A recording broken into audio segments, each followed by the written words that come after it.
ماشاء اللہ کیا بات ہے بھائی، 1 منٹ اور 25 سیکنڈ کا یہ کلپ ہے ڈاکٹر مسد الدین عثمانی رحمۃ اللہ علیہ کا۔ بالکل ہمارے دل کی آواز ہے۔ اس وجہ سے ہمیں ڈاکٹر عثمانی رحمۃ اللہ علیہ سے محبت ہے کہ کس طرح انہوں نے بالکل کوئی کوئی گنجائش باقی نہیں چھوڑی ہے، اس طرح جوش اور جذبے کے ساتھ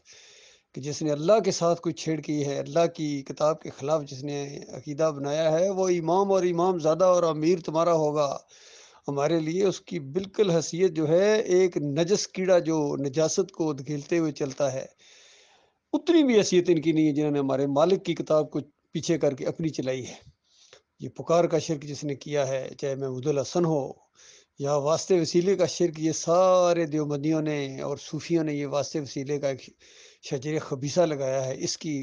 یا یہ واسطے وسیلے اور اس کے بعد یہ سجدہ تعظیمی کا یہ محمد حنیف نے کیا ہے، اس کی کوئی حیثیت نہیں ہے ہمارے نزدیک۔ بالکل ہمارے یہی جذبات ہیں جو ڈاکٹر عثمانی رحمۃ اللہ علیہ کے، کوئی بڑے سے بڑا ہو، تمہارے نزدیک وہ بڑا ہے، ہمارے نزدیک کوئی اس کی اہمیت نہیں، چاہے وہ صدر مملکت ہے، چاہے وزیر اعظم ہے، جرنیل ہے، کرنل ہے، برگیڈیئر ہے، جو بھی ہے، جس نے بھی اللہ کی کتاب کے خلاف کوئی بات اٹھائی ہے وہ ہمارا دشمن ہے، ہم اس کے دشمن ہیں۔ کوئی بھی ہے، کوئی بادشاہ ہو، بادشاہ زادہ ہو، اور قیامت تک کے لیے دشمنی ہے، پھر ہمیشہ ہمیشہ کے لیے، جب تک اللہ کی عدالت میں یہ فیصلہ نہیں جائے گا۔ اللہ کے بندو، یہ کھیل کھیلا ہے ظالموں نے، پوری دنیا کے اندر شرک اور کفر پھیلا دیا اور مسلمانوں کو ذلیل و خوار ہر جگہ کیا جا رہا ہے۔ پھر کہتے ہیں ان کو کچھ نہ کہو، ان کو کہیں گے تو بات کون سنے گا، نہ سنے بات، جہنم کی آگ کو مالک موقع دے گا، وہاں یہ چیخیں گے، چلائیں گے، کہیں گے کاش ہم سنتے اور کاش ہم نے اپنی عقل کو استعمال کیا ہوتا۔ لہذا بالکل کھول کے ننگی دعوت دی جائے گی اس قوم کے اندر، جب تک کوئی خیر نہیں آ سکتی، جب تک یہ دعوت نہ دی جائے۔ آنکھوں میں آنکھیں ڈال کے ڈلکار کے پہلے سمجھاؤ اور پھر اس کے بعد للکارو، اپنی جان اور مال لگاؤ ان طاغوتوں کے خلاف۔ ان کی حمایت کرتے ہو پھر کہتے ہو تم مومن ہو، تو ہی ہو، تمہیں ایمان کی ہوا بھی نہیں لگی، اگر بال برابر ان کی سائڈ لیتے اور ان دل کے اندر کسی گوشے کے اندر اگر ان کا کوئی مقام ہے،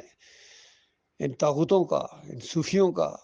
ان اعلیٰ حضرت کا، ربو اللہ کا، اور یہ جتنے بھی گزرے ہیں ان کا کھول کھول کر ان کا کفر و شرک سامنے لایا گیا ہے، چاہے ڈاکٹر اسرار ہوں، چاہے یہ علی انجینئر ہو، یا تقی عثمانی ہو، رفیع عثمانی ہو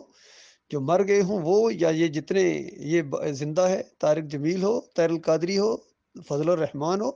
خلیل الرحمان ہو، منور سلطان ہو، سب کو ایک کھٹیرے میں کھڑا کر دیا گیا بے ایمانوں کو۔ کوئی ہمارا نہیں ہے جو ہمارے مالک کا دشمن ہے، جو ہمارے مالک کی کتاب کو پیچھے ہٹا کے اپنی بات چلانا چاہتا ہے، ہمارے ساتھ دشمنی ہے، سن لو ہمارا دشمن ہے، ہم اس کے دشمن ہیں، قیامت تک یہ دشمنی رہے گی مومنوں کی ایسے کافروں طاغوتوں کے ساتھ۔ کہتے ہیں ان کو کچھ نہ کہو، ان کو کچھ نہ کہو، پھر تمہیں نہ کچھ کہیں، اور پھر اس طرح جب بات سامنے آتی ہے کھول کھول کے بیان کیا جاتا ہے، پھر آگ لگ جاتی ہے ان کو۔ اصل میں ان کے دماغوں میں شرک ہے، ان کے خون میں شرک ہے، ان کے پٹھوں رگوں میں شرک ہے۔ اللہ کا لاکھ لاکھ شکر ہے، مالک نے ہمیں اس گندگی سے نکالا ہے۔ کہتے ہیں ہم نے جماعت سے نکال دیا، تم کون ہوتے ہو جماعت سے نکالنے والے؟ تمہارا عقیدہ خراب ہوا، تم نکلے ہو جماعت سے، ہم نے تمہیں نکالا ہے۔ جماعت اپنی جگہ قائم ہے، جو ایمان خالص کے اوپر ڈاکٹر مسعود الدین عثمانی رحمۃ اللہ علیہ کے اس دور کے اندر جو جماعت قائم ہوئی ہے، یہ مومنوں کی جماعت ہے، چاہے تھوڑی ہو چاہے زیادہ ہو، چاہے ایک رہ جائے، اکیلا مومن رہ جائے وہی مومن ہے، باقی سارے نمک حرام اور غدار ہیں جو اس دعوت کے خلاف ہیں، توحید کی دعوت جو نہیں اٹھاتے ہیں، طاغوت کو للکارنے کی جن کے اندر ہمت نہیں ہے۔ سن لے کہ میرے ساتھ دشمنی ہے، ہمارے ساتھ دشمنی ہے اس کی، کوئی ہم سے کسی چیز کی وہ نہ رکھے امید، کبھی اپنا وقت ضائع کرو گے۔ ہم نے اللہ کے راستے میں قدم ڈالا ہے، سارے طاغوتوں کو للکارا ہے، اور اللہ سے بڑی امیدیں ہیں، اللہ تعالیٰ اس ایمان کی دعوت کو آگے بڑھائے، یہ مضبوط ترین جماعت بنے گی انشاءاللہ دنیا میں، اس کے ذریعے انشاءاللہ رنگے جہاں بدلی ہوگا، انقلاب آئے گا، بہت بڑا انقلاب آئے گا، اسلام اپنی پوری شان و شوکت کے ساتھ آئے گا،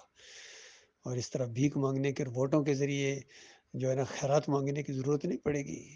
کفر و شرک کا جنازہ اٹھے گا، جس طرح بتوں کو توڑا گیا تھا اس طرح ان مزاروں کو توڑا جائے گا، ان درگاہوں اور مندروں کو، مسلمانوں کے جو مندر ہیں ان کے اندر یہ گدیاں لگی ہوئی ہیں، کوئی گولڑا شریف ہے تو کوئی بری سرکار ہے، کوئی داتا صاحب ہے جی، کوئی بلے شاہ جی، ایک سے ایک، کوئی چشتی صاحب ہے جی، کوئی عبد القادر جیلانی، ایک سے ایک بڑا، یہ بیٹھے ہوئے گدیوں کے اوپر، اور اللہ کے دین کو انہوں نے بالکل پسے پوش ڈال دیا ہے۔